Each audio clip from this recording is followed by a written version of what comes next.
যে জিনিস দেখলো নিজেদের চোখকে বিশ্বাস করতে কষ্ট হলো। ঘর ভর্তি খাঁচা, আর খাঁচা ভর্তি মাকড়সা, আর সে মাকড়সাগুলো এক একটা কুকুরের সমান বড়। 3 ফুট লম্বা পা, মানুষের বাহুর সমান মোটা, কালো বড় বড় লোমে ছাওয়া। মনে হতে লাগলো বাস্তব নয়, হরর ছবি দেখছে। আতঙ্কিত হয়ে তাকিয়ে আছে দুজনে। এই সময় ঘরে ঢুকলেন মিস্টার জনসন। একটা খাঁচার দরজা খুললেন। হেঁটে বেরিয়ে এলো একটা মাকড়সা। একটা পাত্রে বাদামি রঙের আঠা আঠা এক ধরনের তরল পদার্থ ঢেলে দিলেন মিস্টার জনসন। জিনিসটার চেহারা দেখেই বমি আসার জোগাড় হলো কিশোরের। পাত্রের কাছে গিয়ে 8 পায়ের উপর ভর দিয়ে শরীরটাকে নামিয়ে দিল মাকড়সাটা। ভয়ঙ্কর জলের নিচ থেকে জিভ বের করে চাটতে শুরু করলো সেই জঘন্য খাবার। দেখি একটু সরো তো, ভয় পাচ্ছে রবিন, কিন্তু দেখার লোভটা সামলাতে পারছে না। কাছে মাথা ঠেকিয়ে দেখতে লাগলো। দেখার আগ্রহে এত বেশি ঠেকতে লাগলো মাথাটা, চাপ লেগে ভেঙে গেল কাচ। ঝনঝন করে ছড়িয়ে পড়লো মেঝেতে। জানালার ফোকর দিয়ে রবিনের দেহটাও ভেতরে চলে গেল, পুড়েই যাচ্ছিল। শেষ মুহূর্তে পা ধরে ফেলে আটকালো কিশোর। অর্ধেকটা শরীর চলে গেছে ভেতরে, উল্টো হয়ে ঝুলতে লাগলো সে। শব্দ শুনে চমকে গিয়ে উপর দিকে মুখ তুলে তাকালেন মিস্টার জনসন। বহু কষ্টে টেনে রবিনকে বাইরে নিয়ে এলো কিশোর, কিন্তু ওর মুখটা দেখে ফেলার জন্য প্রচুর সময় পেয়েছেন মিস্টার জনসন। আর দেখলে চিনবেন না, এটা বিশ্বাস করতে আর ইচ্ছা হলো না কিশোরের। পালানোর তাগিদ অনুভব করলো সে, যত তাড়াতাড়ি সম্ভব, কিন্তু দৌড়ানোর সাহস পেল না। বুকে হেঁটে নিঃশব্দে সরে যাওয়ার চেষ্টা করলো। ঝোপের ভেতর দিয়ে এগোনোর সময় নিচু ডালের বাড়ি লাগছে মাথায়। শব্দ না করে এগোনোও কঠিন। বাড়িটার কাছ থেকে সরে এসেই লাফিয়ে উঠে দাঁড়ালো। দৌড়ে সরে যেতে চাইলো বাড়ির কাছ থেকে, মিস্টার জনসন এসে ওদেরকে ধরে ফেলার আগেই। হঠাৎ করেই ভাবনাটা খেলে গেল তার মাথায়।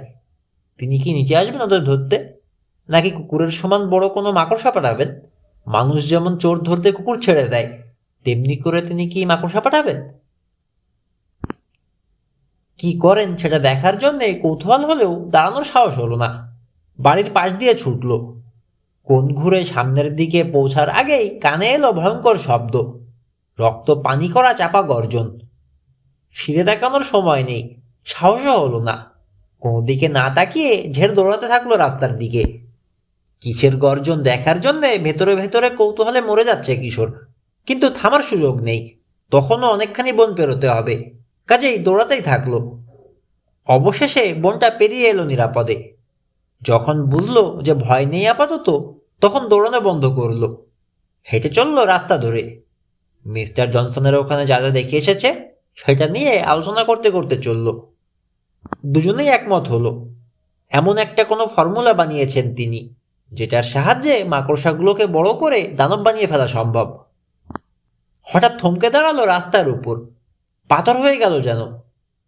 ঠিক ওদের সামনে রাস্তার মাঝখানে বসে আছে কালো রঙের একটা কি যেন, ফুটতিনে কুচু। ধড়াস করে উঠল বুকের মধ্যে। মাকড়সা! শর্টকাটে মাকড়সাটাকে পাঠিয়ে দিয়েছেন মিস্টার জনসন। ফিসফিস করে বলল রবিন, আমাদের জন্য বসে আছে, কাছে গেলেই ধরবে। কি করব কিশোর? লাঠি, বলল কিশোর। ডাল ভেঙে নাও, পিটিয়ে তাড়াবো। কিন্তু ডাল ভাঙতে গেলে যদি তেড়ে আসে? কথা বলে সময় নষ্ট করলে তো আসবেই। ডালের জন্যে এদিক ওদিক তাকানো শুরু করে দিয়েছে কিশোর। রাস্তার পাশেই মরা ডাল পড়ে থাকতে দেখে তাড়াতাড়ি গিয়ে ভেঙে নিয়ে এলো। রবিনও ভেঙে নিল একটা ডাল। লাঠি হাতে তৈরি হয়ে দাঁড়ালো। কালো প্রাণীটা নড়ল না, কিন্তু ওদের দিকেই যে নজর সেটা বোঝা যাচ্ছে। শক্ত করে ধরো লাঠিটা, রবিনকে বলল কিশোর। টর্চ জ্বালবো। এগোনোর চেষ্টা যদি করে, কোনো কথা নেই, দেবে বাড়ি মেরে, তারপর যা হয় হবে। লাঠিটা তুলে ধরল রবিন। আমি রেডি। ছোট টর্চটা বের করলো কিশোর। হাত কাঁপছে। টর্চটাকে পিস্তলের মতো তুলে ধরে এক পা আগে বাড়ল। দম বন্ধ করে রেখেছে, যা থাকে কপালে, এটা ভেবে কালো প্রাণীটাকে লক্ষ্য করে টিপে দিল সুইচ। একসঙ্গে চিৎকার করে উঠল দুজনে। দানব মাকড়সা নয়, ওর নাম রোডো। চেনে ওকে ওরা, মিস্টার সিম্পসন নামে এক ভদ্রলোকের কুকুর ওটা। এই রাস্তাটারই শেষ মাথার বাড়িতে থাকেন তিনি। তাহলেই বোঝো, স্বস্তির নিঃশ্বাস ফেলে বলল রবিন। বিপদের সময় মানুষের মগজ যে কিরকম উল্টোপাল্টা ভাবে দেখলে তো, কোথায় কুকুর আর কোথায় মাকড়সা। এক্ষেত্রে খুব একটা উল্টোপাল্টা ভেবেছে বলা যাবে না, জবাব দিল কিশোর। দানব মাকড়সা তো সত্যিই দেখে এসেছি মিস্টার জনসনের বাড়িতে। সেই দেখাটা কি ভুল ছিল? চুপ হয়ে গেল রবিন। মনের মধ্যে মিস্টার জনসনের বাড়িটার দিকে ফিরে তাকালো দুজনেই। অন্ধকারে দেখা যাচ্ছে না ওটা, আবার কখন কোন বিপদে সে হাজির হয়, তাই তাড়াতাড়ি বাড়ি রওনা হলো ওরা। পরদিন স্কুলে বিজ্ঞান ক্লাসে মিস্টার জনসন ঘোষণা করলেন ওদের জন্য একটা স্পেশাল আনন্দদানের আয়োজন করেছেন। মাকড়সা আর তাদের কর্মকাণ্ডের উপর একটা ভিডিও করেছেন, যেটা ওদের দেখাবেন তিনি। জানালার পর্দা টেনে ঘর অন্ধকার করে টেপটা চালু করে দেওয়া হলো। অনেক বড় করে দেখানো হয়েছে মাকড়সাগুলোকে। জালের সামান্য দূরে গিয়ে ঘাপটি মেরে থাকতে দেখা গেল ওটাকে। একটা ঘাস ফড়িং এসে আটকে গেল জালে। বিদ্যুৎ খেলে গেল যেন মাকড়সার দেহে। ঝড়ের গতিতে ছুটে গিয়ে স্প্রের মতো করে সিল্কের সুতো ছিটিয়ে জড়িয়ে ফেললো ঘাস ফড়িংটাকে। তারপর দাঁত বসিয়ে দিল ওটার গায়ে। পুরো দৃশ্যটাই দেখানো হয়েছে খুব কাছে থেকে, ক্লোজ আপে। দারুণ দৃশ্য, মিস্টার জনসন বললেন। আমাদের মতোই বুদ্ধিমান ওরা, তাই না? এটা দেখে কি মনে হচ্ছে না যে মানুষ হিসেবে আমরা যতটা সম্মান পাই ওদেরও ততটা পাওয়া উচিত? অপেক্ষা করো, এমন দিনও আসবে যখন মানুষ ওদের সম্মান করতে বাধ্য হবে। ঘন্টা পড়ল, বেরোনোর জন্য উঠতে গেল কিশোররা। মিস্টার জনসন বললেন, রবিন, 1 মিনিট, তুমি একটু বসো, তোমার সঙ্গে কিছু কথা আছে আমার। রবিনকে রেখে বেরিয়ে এলো সবাই। চিন্তা লাগছে কিশোরের। মুসাকে তো জম্বি বানিয়ে দিয়েছেন, রবিনকেও যদি সেরকম কিছু বানিয়ে ফেলেন। মিস্টার জনসনের এই মাকড়সা প্রীতি কারোরই ভালো লাগছে না। অন্য ছেলে মেয়েদের কাছেও আলোচনার প্রধান বিষয়বস্তু হয়ে উঠল এটা। সবারই প্রশ্ন, মাকড়সাটাকে সম্মান দেখানোর কথা বলে তিনি কি বোঝাতে চাইছেন? তিনি আসলে বোঝাতে চান, কিশোর বলল, মাকড়সাটাকে সম্মান করতে আমাদেরকে বাধ্য করবেন তিনি। মানে? কিশোরের কথা বুঝতে না পেরে জিজ্ঞেস করলো টেরির বন্ধু টাকি। আমি এত বড় মাকড়সাটার কথা বলছি। দুহাত ছড়িয়ে মাকড়সার বিশালত্ব বোঝানোর চেষ্টা করলো কিশোর। মিস্টার জনসন এমন এক ফর্মুলা আবিষ্কার করেছেন যেটার সাহায্যে দানব মাকড়সা তৈরি করে ফেলা সম্ভব। দীর্ঘ একটা মুহূর্ত কিশোরের দিকে হা করে তাকিয়ে রইল সবাই। প্রথমে হেসে উঠল টাকি। ওর হাসিটা যেন সংক্রামিত হলো সবার মধ্যে। সবাই হাসতে শুরু করলো। হেসো না, সত্যি বলছি আমি, গম্ভীর হয়ে রইল কিশোর। নিজের চোখে দেখে এসেছি আমরা। শুধু আমি না, রবিনও ছিল আমার সঙ্গে। বনের মধ্যে পুরনো বাড়িতে তার ল্যাবরেটরি, লুকিয়ে দেখতে গিয়েছিলাম আমরা। টের পেয়ে আমাদেরকে তাড়া করেছিলেন তিনি। হ্যাঁ, তা তো বটেই, তা তো বটেই, মুখ বাঁকিয়ে ব্যঙ্গ করলো কিশোরকে টেরি। শুধু মাকড়সা না, এত বড় বড় মাছিও বানিয়ে ফেলেছেন তিনি। দুহাত যতটা সম্ভব ছড়িয়ে দেখালো সে। আরো গম্ভীর হয়ে গেল কিশোর। দেখো টেরি, সবসময় রসিকতা করো না, আমি সত্যিই বলছি, বিশ্বাস করো আমার কথা। তিনি যে বাড়িটায় থাকেন ওটার মাটির নিচের ঘরে ল্যাবরেটরি বানিয়েছে। বড় বড় খাঁচায় মাকড়সা পুষছেন। বিশ্বাস না হলে রবিনকে জিজ্ঞেস করে দেখতে পারো। বেশ, সারি নামে বলল একটা মেয়ে, রবিনকেই জিজ্ঞেস করব আমরা। তবে আমার ধারণা আমাদেরকে ভয় দেখানোর জন্য পুরো ব্যাপারটাই বানিয়ে বলছো তুমি। ওই যে রবিন আসছে, দরজার দিকে তাকিয়ে বলে উঠল কিশোর। ওদের দিকে এগিয়ে এলো রবিন। কিশোর কিছু বলার আগেই ওকে ঘিরে ফেললো টেরি, টাকি ও আরো কয়েকজন ছেলে মেয়ে। মিস্টার জনসনের বাড়িতে উদ্ভট অস্বাভাবিক কিছু দেখেছে কিনা জিজ্ঞেস করলো।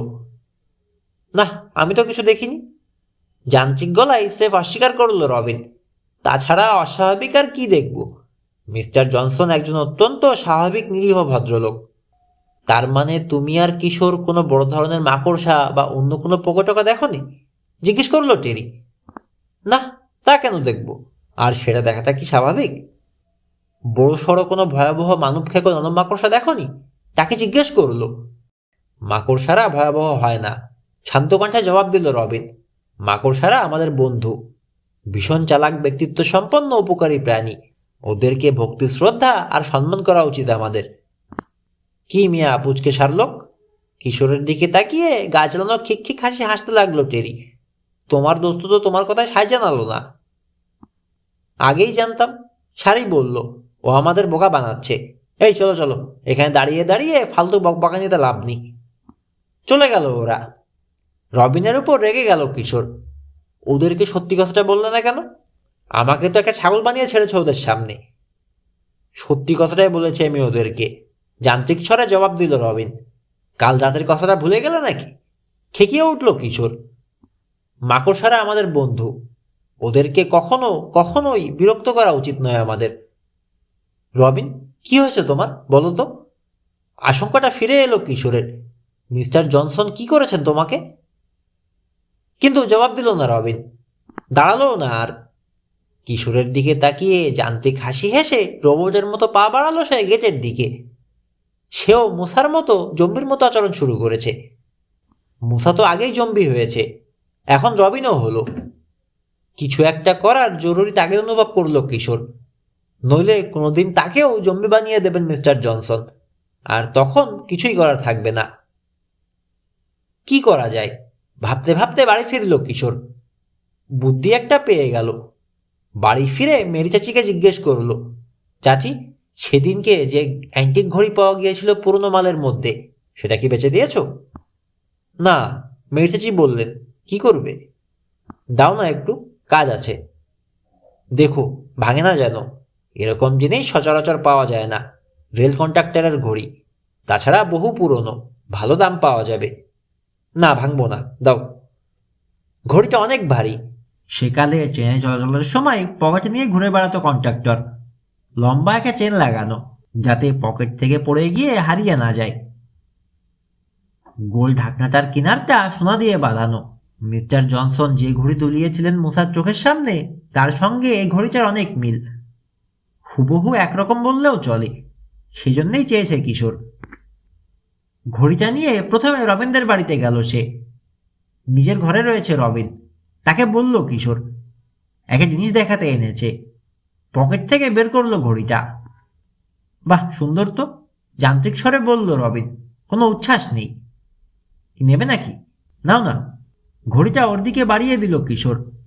চেনটা ধরে চোখের সামনে দোলাতে থাকো পেন্ডুলামের মতো। দারুণ একটা ব্যাপার ঘটবে, দেখো। কিন্তু হাতে নেওয়ার আগ্রহ দেখালো না রবিন। শেষে কিশোরই চেন ধরে ওর চোখের সামনে নিয়ে গিয়ে দোলাতে শুরু করলো, মিস্টার জনসন যেমন করে মশার সামনে দুলিয়েছিলেন। স্থির দৃষ্টিতে তাকিয়ে রয়েছে রবিন।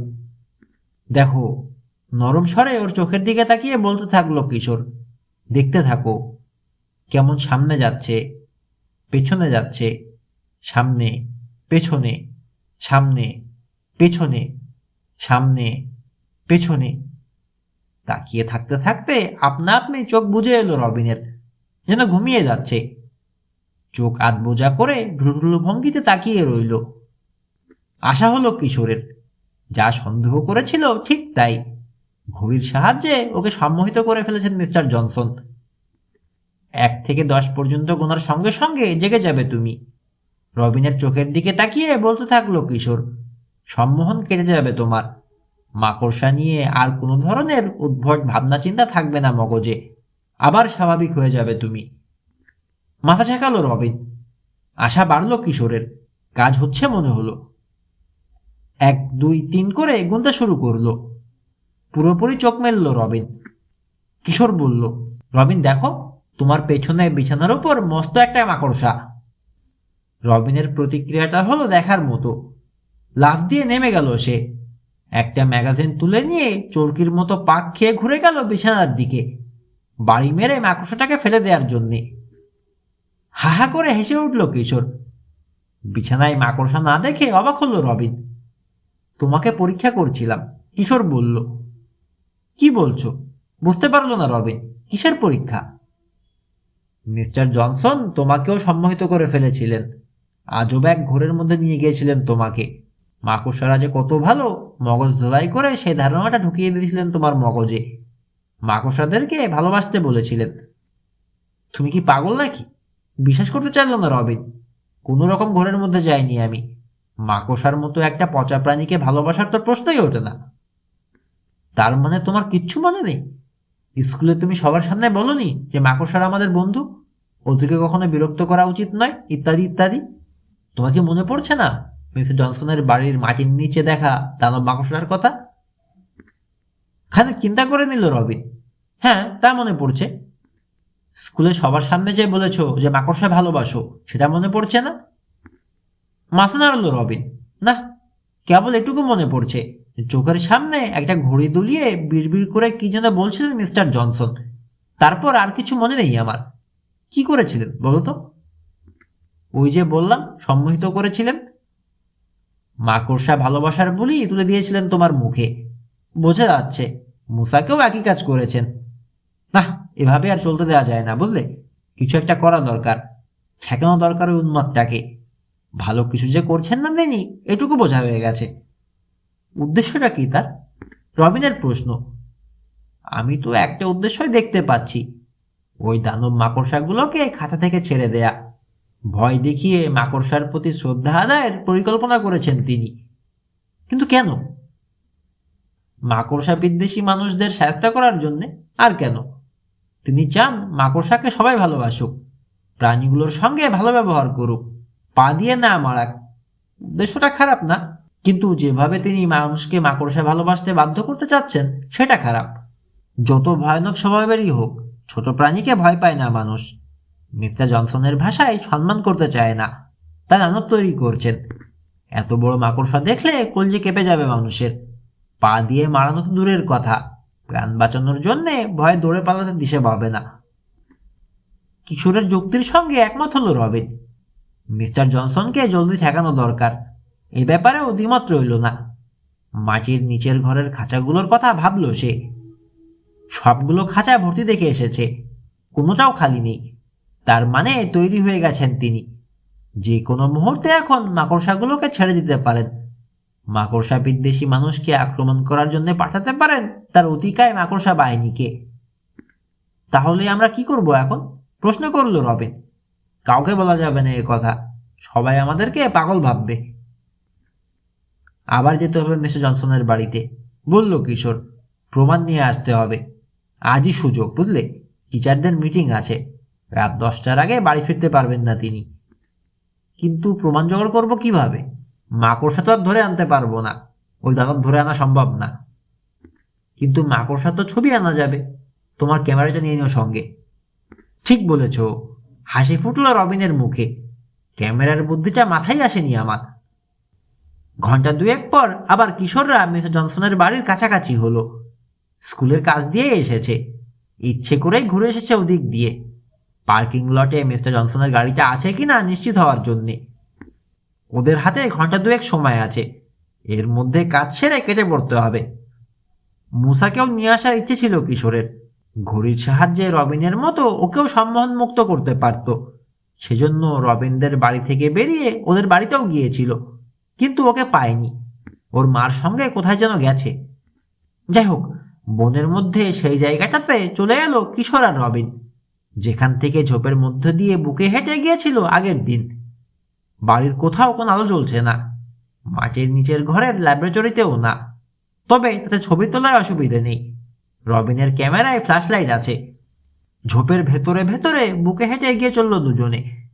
বাড়ির কাছে গিয়ে দেখলো ভাঙা জানালাটায় একটা হার্ডবোর্ড লাগিয়ে দিয়েছেন মিস্টার জনসন। টানাটানি করে ওটা খোলার চেষ্টা করলো, কিন্তু লাভ হলো না। শক্ত করে লাগিয়েছেন তিনি। হামাগুড়ি দিয়ে ফিরে এলো আবার আগের জায়গায়। এখন কি করা বলো তো? রবিনের প্রশ্ন। বাড়িতে ঢুকতে হবে, বলল কিশোর। আর তো কোনো উপায় দেখছি না, নিচে নেমে যেতে হবে, বুঝলে? আটকে উঠল রবিন। পাগল হলে নাকি তুমি? এই অন্ধকারে ভয়ঙ্কর সব মাকড়সার মধ্যখানে গিয়ে ঢুকবো? কিশোরের কাছেও পাগলামি মনে হচ্ছে ব্যাপারটা। বলল, তাহলে তুমি বসো, আমি যাচ্ছি।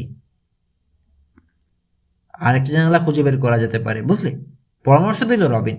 আরো জানালা নিশ্চয়ই আছে, ঝোপে ঢাকা পড়ে আছে বলে হয়তো দেখতে পাচ্ছি না। ঠিকই বলেছে রবিন, আরো জানালা থাকতেই পারে। শেষে দুদিক দিয়ে খুঁজতে যাবে ঠিক করলো। বাড়ির এক পাশ দিয়ে যাবে ও, আর অন্য পাশ দিয়ে রবিন। চাঁদের আলো আছে, মেঘও আছে আকাশে, মাঝে মাঝে চাঁদ ঢেকে দিচ্ছে। অন্ধকার হয়ে যাচ্ছে বনভূমি, সরে গেলেই আবার আলোকিত। আলো থাকলে দেখে দেখে চলছে, না থাকলে আন্দাজে। সামনে হাত বাড়িয়ে রেখেছে কিশোর। যাতে গাছ টাছ পড়লে হাতে থাকে, বাড়ি কিংবা ধাক্কা না খায়। বাড়ির কোণ ঘুরে এলো সে, হাতে ঠেকলো কি যেন, তবে সেটা গাছ নয়, বড় মাছ ধরার জালের মোটা সুতোর মতো জিনিস, আঠা আঠা। হাত পেঁচিয়ে গেল তাতে, টানাটানি করে ছাড়াতে হলো। কিছু সুতো পায়েও জড়ালো, সেগুলো ছুটানোর জন্য নিচু হতেই কাঁধে ঘাড়ে জড়িয়ে গেল আরো। হ্যাচকা টান দিয়ে ছোটাতে যেতেই পুরো হাতে জড়িয়ে গেল। ছুটানোর জন্যে মরিয়া হয়ে টানাটানি শুরু করলো, থাবা মারতে লাগলো। যতই চেষ্টা করে ততই জড়ায়, ছাড়াতে তো পারলই না। বেকায়দা ভঙ্গিতে শূন্যে ঝুলতে থাকলো সে মাকড়সার জালে জড়িয়ে পড়া মাছির মতো। মাকড়সার দৃষ্টিশক্তি খুব দুর্বল।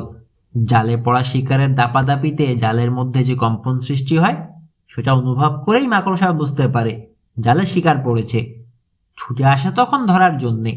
নড়াচড়া না করে চুপচাপ পড়ে থাকলে কিশোরের অস্তিত্ব টের পাবে না মাকড়সাটা। ভয়ঙ্কর পরিস্থিতি। চুপচাপ পড়ে রইল সে, নিঃশ্বাস ফেলতে ভয় পাচ্ছে। ওই সামান্যতম কম্পনও যদি টের পেয়ে গিয়ে চলে আসে মাকড়সাটা, তাহলে সমূহ বিপদ। তার আশঙ্কাকে বাস্তব করে দিতেই যেন শুরু হলো পদশব্দ। নিশ্চয়ই মাকড়সাটার। জালে শিকার পড়ার খবরটা পৌঁছে গেছে তার কাছে, এগোনো শুরু করেছে। ভয়াবহ দুঃস্বপ্নেও কখনো এরকম পরিস্থিতিতে পড়েনি সে। চোয়ালের দুই পাশের কাঁটাওয়ালা দাঁত খুলতে খুলতে তার দিকে এগিয়ে আসছে ভয়ঙ্কর প্রাণীটা। রোহমর্ষক এই দৃশ্য সইতে পারবে না, নিজে নিজে ছুটতে পারবে না এই জাল থেকে, এটা বুঝে গেছে। বাঁচার আর কোনো পথ নেই, তাই চোখ বুজে সে পড়ে থাকলো চুপচাপ। মাকড়সাটার তীব্র পচা নিঃশ্বাসের গন্ধ আর মারাত্মক দাঁতগুলো দেহে ফুটে যাওয়ার অপেক্ষা করতে লাগলো সে। আতঙ্কে রবিনকে ডাক দেওয়ার কথাটাও যেন ভুলে গেছে। কতক্ষণ পরে জানে না, তার মনে হলো প্রায় এক যুগ পরে। কানের কাছে ফিসফিস করে সেটা ডাক শুনতে পেল রবিনের। কিশোর, রবিন! কুকিয়ে উঠল কিশোর। মাকড়সা নয়, রবিনের পদশব্দ ছিল ওটা। বুঝতে পেরে ঘাম দিয়ে জ্বর ছাড়লো। জালে আটকা পড়েছি আমি, ছাড়াও আমাকে। কি হয়েছে জানতে চাইল রবিন। মেঘের আড়াল থেকে বেরিয়ে এলো চাঁদ, আলোকিত হলো বনভূমি। রবিনকে দেখতে পেল, সেও দেখতে পেল কিশোরকে। জাল পেতে রেখে গেছে মাকড়সা, তাতে ধরা পড়েছি আমি, সাবধান করলো কিশোর। খবরদার বেশি এগিয়েও না, জালে আটকা পড়বে। আহ, কি একখান যে পোজ দিয়ে আসো তুমি, হেসে বলল রবিন। দারুণ একটা ছবি হবে।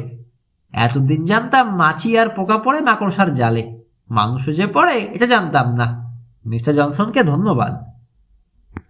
কথা কম বলো, মাকড়সাটা চলে আসার আগেই ছাড়াও আমাকে, জলদি করো, ওরা এসে গেলে তোমাকেও ছাড়বে না। পকেট থেকে ছুরি বের করে জালের সুতো কাটতে শুরু করলো রবিন। কাটার গতি বড়ই ধীর, এত বেশি সুতো কেটে শেষ করতে পারছে না। তাছাড়া নিজেও যাতে জালে না জড়ায় সেদিকেও লক্ষ্য রাখতে হচ্ছে। কিশোরের বা হাত আর বা পা জালমুক্ত করে ফেললো সে। ডান হাতে পেঁচিয়ে থাকা সুতো কাটতে শুরু করেছে। এই সময় একটা শব্দ কানে এলো, কি যেন এগিয়ে আসছে ওদের দিকে। মাটিতে পড়ে থাকা পাতায় খসখস শব্দ হচ্ছে। মাকড়সা! ফিসফিস করে বলল কিশোর, জলদি কাটো। জলদি তো করছি। ভয় পেয়ে গেছে রবিন, কিন্তু মাথা গরম করল না। বেছে বেছে একটা করে সুতো কেটে চলেছে। এগিয়ে আসছে পায়ের শব্দ। ঠিক এই সময় আবার মেঘের আড়ালে চলে গেল চাঁদ। গভীর অন্ধকারে ঢাকা পড়ল কিশোররা, কোনো কিছুই নজরে আসছে না আর। এগিয়ে আসার শব্দ দ্রুততর হলো। যে প্রাণী হোক ওটা ছুটে আসতে শুরু করেছে এখন ওদের দিকে। জালে সুতোয় কিশোরের যে পাটা আটকে আছে এখনো, ছাড়ানোর জন্য টানাটানি শুরু করলো সে। কিন্তু সাংঘাতিক শক্ত সুতো, ছিঁড়তেও পারল না, ছুটতেও পারল না। সুতো কাটা থামিয়ে দিয়েছে রবিন, কান পেতে আছে শব্দের দিকে। থামলে কেন? চিৎকার করে উঠল সে। আতঙ্কে মাথা গরম হয়ে গেছে তখন কিশোরের। কাটো কাটো, জলদি কাটো। শিকারের গন্ধ বোধহয় পেয়ে গেছে প্রাণীটাও, ঝোপঝাড় ভেঙে ছুটে আসছে। অল্পক্ষণের মধ্যেই একেবারে কাছে এসে পড়ল শব্দ। হঠাৎ ঝিলিক দিয়ে উঠল তীব্র আলো, তারপর গাঢ় অন্ধকারে ঢেকে গেল আবার সবকিছু। জালের শেষ কটা সুতো কেটে দিল রবিন। অল্পক্ষণেই মুক্ত হয়ে গেল কিশোর। মুহূর্তের মধ্যে ঘটে গেল এতগুলো ঘটনা। এদিক দিয়ে এসো বলেই দৌড় দিল রবিন। বাড়ির পাশ ঘুরে ছুটল দুজনে। মাকড়সা যেদিক থেকে আসছে তার উল্টো দিকে যাচ্ছে। বিশাল এক ঝোপের মধ্যে গিয়ে ঢুকে পড়ল। কাটা বসানো ডালপালা দিয়ে ওদেরকে যেন গ্রাস করে নিল ঝোপটা। অন্ধকারে কোন দিকে চলেছে বুঝতে পারল না ওরা। মেঘের আড়াল থেকে আবার বেরিয়ে এলো চাঁদ। পথ দেখে চলতে পারাই ওদের চলার গতি আরো বেড়ে গেল। হে, বলে উঠল রবিন। কি হলো জিজ্ঞেস করলো কিশোর। ক্যামেরাটা ফেলে এসেছি। কোথায়? তোমার জাল যেখানে কেটেছি ওখানে। কিন্তু ওখানে তো আর যাওয়া যাবে না এখন। ফিরে যেতে চাইছে না কিশোর। মাকড়সার জালে পড়ার আতঙ্কটা কাটেনি এখনো পুরোপুরি। যত তাড়াতাড়ি সম্ভব সে পালিয়ে যেতে চাই এই এলাকা থেকে। কিন্তু ওই ক্যামেরাটাই তোমার প্রাণ বাঁচিয়েছে। ক্যামেরা আমার প্রাণ বাঁচালো কি করে? কেন, আলোর ঝিলিক দেখনি?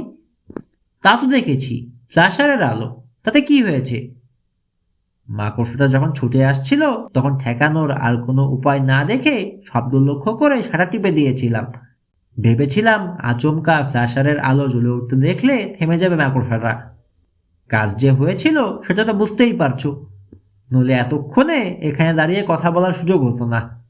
আলোর ঝলকানি দেখে মাকড়সাটাও আর এগোলো না। সেই সঙ্গে ওটার ছবিও উঠে গেল। কি, কাজটা ঠিক করিনি? তা তো করেছো, কিন্তু মাকড়সাটাকে দেখেছিলে নাকি? কত বড় ছিল? দেখিনি, সামনে আসেনি ওটা। তাহলে ছবি উঠেছে বুঝলে কি করে? শব্দ লক্ষ্য করে যেহেতু সারা টিপেছি, আমি শিওর উঠেছে। তাড়াহুড়োয় মানুষের চোখে অনেক সময় যে জিনিস ধরা পড়ে না, ক্যামেরার চোখে ঠিকই পড়ে সেটা। কারণ ক্যামেরার চোখ ভুল করে না। তা ঠিক, কিন্তু এখন তো আর ক্যামেরাটার দরকার নেই, বলল কিশোর। ফিরে যাওয়া মানে সময় নষ্ট। কোন বিপদের মুখে গিয়ে পড়বো আবার তাই বা কে জানে। মাকড়সার জাল তার মানে ভালোই ভয় দেখিয়েছে তোমাকে। কিন্তু জন্তুটার ছবি রয়েছে ওটার মধ্যে। জন্তু নয়, পোকা। যে সাইজ হয়ে গেছে এখন আর পোকা বলা যাবে না ওটাকে, রবিন বলল। ক্যামেরাটার মধ্যে রয়েছে মিস্টার জনসনের কুকর্মের সাক্ষী। ওটা ছাড়া ফিরে গেলে কেউ বিশ্বাস করবে না আমাদের কথা। তা ঠিক, একমত না হয়ে পারলো না আর কিশোর। ছবিটা নিয়ে যাওয়াটাই সমীচীন হবে। আবার ফিরে চলল দুজনে। খুব সাবধানে ধীরে ধীরে পা ফেলছে। সন্দেহ হচ্ছে কিশোরের, অন্ধকারে ক্যামেরাটা খুঁজে পাবে তো? ওখানে দানব মাকড়সাটা অপেক্ষা করছে না তো ওদের জন্যে? সামনে কি আছে হাত বাড়িয়ে বুঝে নিয়ে হাঁটছে। অসাবধান থেকে আর একবার বোকার মতো আটকা পড়তে চায় না মাকড়সার ভয়ানক জালে। এই যে পেয়েছি গাছটা, ফিসফিস করে বলল রবিন। এর আশেপাশেই কোথাও আটকা পড়েছিলে তুমি। সত্যি এটা তো? বাড়িটার এত কাছে ছিলাম তখন? বিশ্বাস হতে চাইল না কিশোরের। হ্যাঁ ছিলাম। জালে আটকা পড়ে কোনো কিছু খেয়াল করার মতো অবস্থা ছিল না তোমার। হাঁটু গেড়ে বসে গাছের গোড়ায় হাতড়ে হাতড়ে ক্যামেরাটা খোঁজা শুরু করলো দুজনে। কয়েক সেকেন্ড খোঁজার পর এভাবে হবে না বুঝে পেনলাইট বের করলো কিশোর। আলো খুব সামান্য দিচ্ছে খুদের টর্চ, কিন্তু অন্ধকারে হাতড়ানোর চেয়ে এটা ভালো, দেখা তো যাচ্ছে।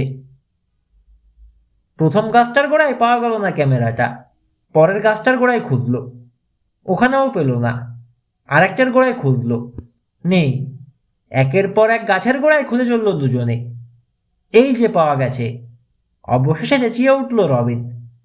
তার কথা শেষ হতে না হতেই কি যেন একটা এগিয়ে আসতে শুনলো ওদের দিকে।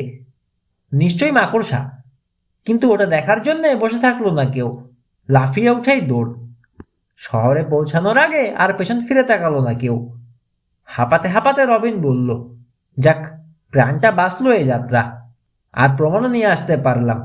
ক্যামেরাটা তুলে দেখালো সে। পরদিন ওদের বিজ্ঞান ক্লাসে একটা ফিল্ড ট্রিপের ব্যবস্থা হলো।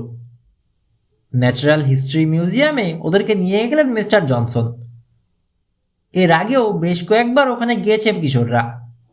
বেশ কয়েকটা প্রাগৈতিহাসিক ডাইনোসর আর বিশাল দাঁতাল বাঘের একটা কঙ্কাল রয়েছে ওখানে। দেখতে ভালো লাগে ওর। দেখতে দেখতে কল্পনায় হারিয়ে গিয়ে চলে যায় বহুকাল আগের সেই প্রাগৈতিহাসিক পৃথিবীতে। অদ্ভুত এক ফ্যান্টাসির জগতে ঘুরে বেড়ায় মনে মনে। কঙ্কালগুলোর কাছে ওদেরকে যেতে দিলেন না মিস্টার জনসন। ঘোরাতে লাগলেন শুধু পোকামাকড় ভরা কাচের বাক্সগুলোর সামনে। কথা বলার জন্য রবিনকে খুঁজছিল কিশোর, কিন্তু আশেপাশে কোনোখানেই দেখতে পেল না ওকে। গেল কোথায়? মুসাও নেই, স্কুলেই আসেনি সেদিন। ওর সম্মোহন কাটানোর সুযোগ করে উঠতে পারেনি তখনও কিশোর। পোকামাকড়ের পর সরীসৃপের ডিসপ্লেগুলোর কাছে ওদেরকে নিয়ে গেলেন মিস্টার জনসন। স্টাফ করা কিছু র্যাটল স্নেক আর গোখরো দেখা গেল সেখানে। মৃত সাপগুলোর চেহারাও ভয়ানক লাগে। হাঁপাতে হাঁপাতে ঢুকলো রবিন, কপালে ঘাম। কিশোর জিজ্ঞেস করলো, কোথায় গিয়েছিলে? ফিল্মগুলো ডেভেলপ করতে গিয়েছিলাম, কানের কাছে ফিসফিস করে বলল রবিন। 1 ঘন্টায় করে দেয় যেসব দোকানগুলোতে, তার একটাই। এখান থেকে আমরা বেরোতে বেরোতে কাজটা হয়ে যাবে ওদের। মিউজিয়াম ক্যাফেটেরিয়ায় লাঞ্চ খেলো ওরা। ডাইনোসর দেখার সুযোগ পেল ওরা দুপুরের পর। কিশোরের প্রিয় ডাইনোসর টাইরানোসরাস রেক্স। দাঁত কি এক একখান, বাপরে! দেরি হয়ে গেছে, মিসেস জনসন বললেন। আজ আর স্কুলে ফেরার সময় নেই, চলো বাসে ওঠা যাক, যার যার বাড়িতে নামিয়ে দেওয়া হবে। শুনে খুশি হলো। স্কুলে যেতে যে খারাপ লাগে কিশোরের তা নয়, কিন্তু এরকম একটা ফিল্ড ট্রিপের পর ক্লাস করতে আর ভালো লাগবে না। বাস ছাড়লো, আর একটু হলেই রবিনকে ফেলে আসছিল। শেষ মুহূর্তে দৌড়ে আসতে দেখা গেল ওকে। ওর মুখ দেখেই বুঝে গেল কিশোর ছবিগুলো ডেভেলপ হয়ে গেছে। বাসে উঠে হাঁপাতে হাঁপাতে বলল, বাস ড্রাইভারটাকে তো নতুন দেখছি, কে লোকটা? অদ্ভুত চেহারা। ছোটখাটো লোকটার অদ্ভুত লোকটাকে কিশোরও চেনে না, আগে কখনো দেখেনি। কিশোরের পাশে বসলো রবিন। ছবির খামটার মুখ ফরাত করে টান দিয়ে ছিঁড়ে ফেললো। দেখার জন্যে কাত হয়ে এলো কিশোর। ঠোকাঠুকি হয়ে গেল মাথায়, কিন্তু কেয়ারই করলো না। তর সইছে না দেখার জন্যে। ঠিক এই সময় সিটের সারির মাঝখান দিয়ে হেঁটে এসে ওদের পেছনে দাঁড়ালেন মিস্টার জনসন। কোথায় গিয়েছিলে রবিন? জিজ্ঞেস করলেন তিনি। ক্যান্ডি কিনতে গেছিলে নাকি? না স্যার, মিথ্যে বলল রবিন। ডাইনোসরের ফসিল দেখতে দেখতে এতই তন্ময় হয়ে গিয়েছিলাম, সবাই যে কখন বেরিয়ে গেছে খেয়ালই ছিল না। রবিনের কথা বিশ্বাস করলেন কিনা মিস্টার জনসন বোঝা গেল না, তবে আর কিছু বললেন না তিনি। বাসের সামনের সিট, যেখানে গিয়ে বসেন সাধারণত, সেখানে বসলেন না, বসলেন ওদের ঠিক পেছনের সিটে। তার মানে ছবিগুলো দেখা আর এখন সম্ভব না কোনো মতে। এক এক করে যার যার বাড়ির সামনে নেমে যেতে লাগলো ছেলে মেয়েরা। মাত্র অল্প কয়েকজনের বাকি থাকতে উঠে সামনের সিটে চলে গেলেন মিস্টার জনসন। আর সঙ্গে সঙ্গে খাম থেকে ছবিগুলো বের করে ফেললো রবিন। এই যে দেখো মার ছবিটা। ওপরের ছবিটা দেখিয়ে বলল সে। ভালো উঠেছে তাই না? বাদ দাও না এসব, অধৈর্য হয়ে বলল কিশোর। তর ছইছে না কিশোরের, মাকড়সার ছবিটা বের করো। ছবিগুলোর মধ্যে খুঁজতে শুরু করলো সে। মার ছবি, বাবার ছবি, নানা পোজে নানা অ্যাঙ্গেলে তোলা সবই রয়েছে, কেবল মাকড়সাটারটা পাওয়া যাচ্ছে না। রবিন বলল, তাড়াহুড়োর সময় এমনই হয়, আগেও দেখেছি, সব পাওয়া যায়, যায় না কেবল যে জিনিসটা খোঁজা হয় সেটা। অবশেষে পাওয়া গেল ছবিটা, শেষ ছবি। তবে তাতে মাকড়সা নেই, আছে অদ্ভুত চেহারার একজন ছোটখাটো মানুষ। রূপকথার কল্পিত বামন মানবের সঙ্গে অনেক মিল, বিকৃত, আঁচিলে ভরা। মুখ তুলে ড্রাইভারের দিকে তাকালো কিশোর। ছবিটার সাথে অবিকল মিল রয়েছে লোকটার। দুয়ে দুয়ে 4 মেলানোর মতো ব্যাপারটা বুঝে ফেলল কিশোর আর রবিন দুজনেই। শব্দ লক্ষ্য করে ছবি তুলতে গিয়ে মাকড়সা ভেবে লোকটার ছবি তুলে ফেলেছে রবিন। লোকটা মিস্টার জনসনের সহযোগী। ভীষণ হতাশ হলো দুজনে। চারপাশে তাকাতে গিয়ে চমকে গেল কিশোর। ওরা যখন ছবি দেখায় মগ্ন, সে সময় কখন যে একে একে নেমে গেছে সমস্ত ছেলে মেয়েরা খেয়ালই রাখেনি। এখন দেখলো বাসের মধ্যে শুধু ওরা দুজন, মিস্টার জনসন আর তার অদ্ভুত চেহারার ড্রাইভারটা। জানালার বাইরে তাকিয়ে আরেকবার চমকানোর পালা। রবিনদের বাড়ির পথও নয়, কিশোরদের বাড়ির পথও নয়, গাড়ি যাচ্ছে অন্য পথে। সবাইকে নামিয়ে দেবার পর শহরের বাইরে অন্য রাস্তায় চলে এসেছে বাস। স্রেফ একটা গাধা মনে হলো নিজেকে কিশোরের, এতক্ষণ খেয়াল করেনি বলে। ওদের দিকে তাকিয়ে হাসলেন মিস্টার জনসন। গাড়ির গতি বাড়িয়ে দিল তার বামন ড্রাইভার। কিশোর আর রবিন দুজনেই বুঝলো কপালে দুঃখ আছে ওদের।